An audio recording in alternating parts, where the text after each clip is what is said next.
ఏముంది, ఆయన నోరే కదా, 4 మాటలే కదా.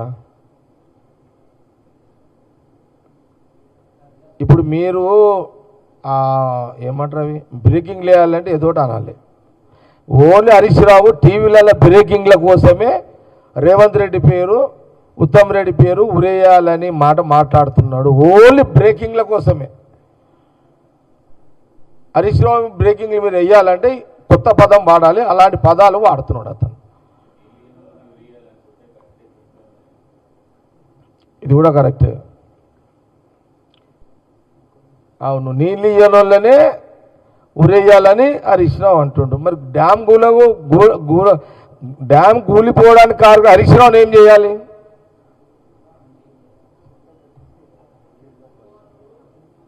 ఏం చేయాలి?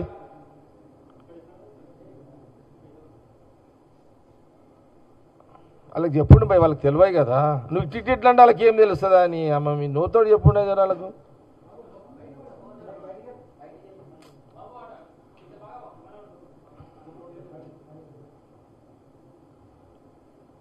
అర్థమైంది కదా.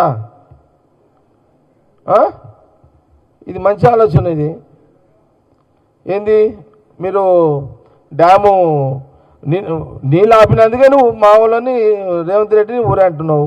ఆ డ్యామ్ కూలడానికి కారకుడు అయిన హరీష్ రావుని ఏం చేయాలి? తెలంగాణ ప్రజలారా మీరు చెప్పండి.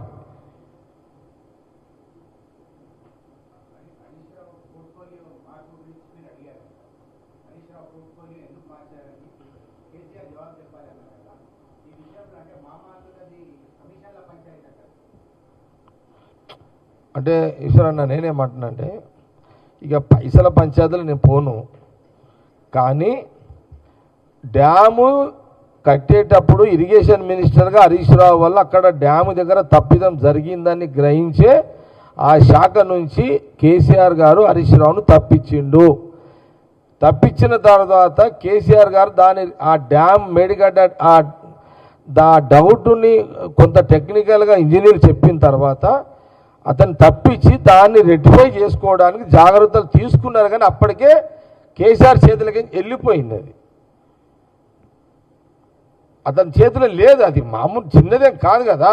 ఇప్పుడు మనం భూమి పిల్లర్స్ కింద వేయాలి. కింద ఎక్కడ వేస్తారు? ఇసుకలనే కదా, నీళ్ళల్లోనే కదా.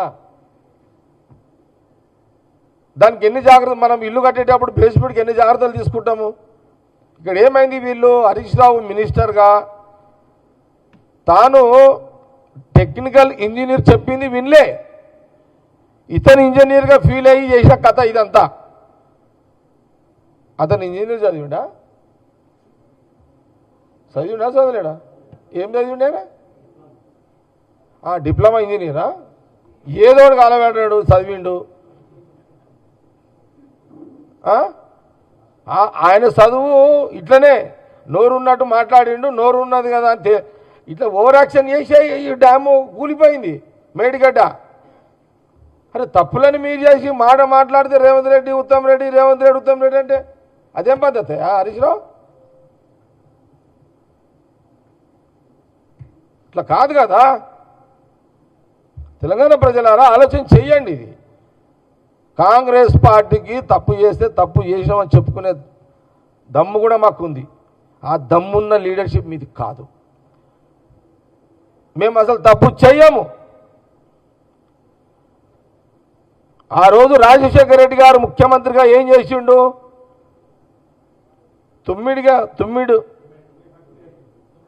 తుమ్మిడిహెడ్డి దగ్గర గ్రావిటీ మీద నీళ్ళు వస్తాయి, గ్రావిటీ మీద నీళ్ళను తీసుకొచ్చి చేవేళ్ళ వరకు తీసుకురావాలన్నది వారి డిజైన్.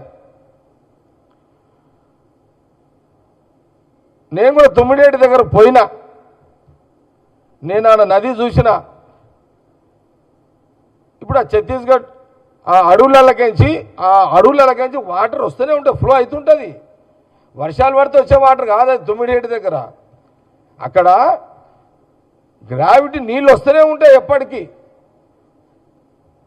అలాంటి నీళ్ళ దగ్గర ఎక్కడైతే అవసరమో అక్కడే లిఫ్ట్ పెడదాము అనేది రాజశేఖర రెడ్డి గారి యొక్క ఆలోచన. అప్పుడు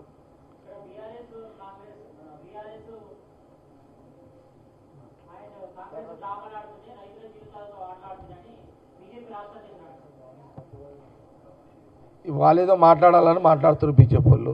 వీళ్ళిద్దరు వాళ్ళే మాట్లాడుతున్నారు, మేము మాట్లాడకపోతే మమ్మల్ని ప్రజలు గుర్తించుకోరేమో అని వాళ్ళు మాట్లాడుతున్నారు అంతే. వాళ్ళు బ్యాక్ అవుతారన్న ఏదో రామచంద్రరావు గారు కూడా నేను కూడా ఉన్నా కదా బీజేపీ ప్రెసిడెంట్ అనిపించుకోవడానికి మాట్లాడిందే కానీ దానికి పెద్ద పసలేదు, పట్టించుకోవాల్సిన అవసరం లేదు. కాబట్టి తుమ్మిడిహెడ్ అనేది చాలా చాలా సరే, వీళ్ళు ఏదో ప్రయోగాలు చేసి అన్నీ అయిపోయినాయి, డ్యామేజ్ అయిపోయింది, అంత అయిపోయింది. ఏది ఏమైనప్పటికీ కూడా హరీష్ రావు స్టేట్మెంట్లకు వాల్యూ లేదు. హరీష్ రావు మాటలు పట్టించుకోవద్దు. హరీష్ రావు మాట్లాడే ప్రతి మాటకు విలువ లేదు. హరీష్ రావు అన్ని దొంగ మాటలు మాట్లాడుతున్నాడు. హరీష్ రావు కాంగ్రెస్ పార్టీని బదలాం చేయడానికి ఒక కంకణం కట్టుకున్నాడు. దీన్ని ఎక్కడిదక్కడ జిల్లాలలో కాంగ్రెస్ పార్టీ జిల్లా అధ్యక్షులు కానీ, కాంగ్రెస్ పార్టీ ఫ్రంటల్ ఆర్గనైజేషన్స్ కానీ, జిల్లా నాయకులు ఎక్కడిదక్కడ దీన్ని ఖండించండి. హరీష్ రావు ఇరిగేషన్ మినిస్టర్గా చేసిన తప్పిదాలను తప్పించుకోవడానికే రేవంత్ రెడ్డి గారి మీద నిందలు, ఉత్తమ్ రెడ్డి గారి మీద నిందలు, కాంగ్రెస్ గవర్నమెంట్ మీద నిందల ప్రచారానికి కార్యక్రమాన్ని చేస్తున్నాడు. ఎంటైర్ రాష్ట్రంలో ఉన్న కాంగ్రెస్ పార్టీ నాయకత్వం ఎక్కడిదక్కడ దీని మీద హరీష్ రావు నిలదీయండి.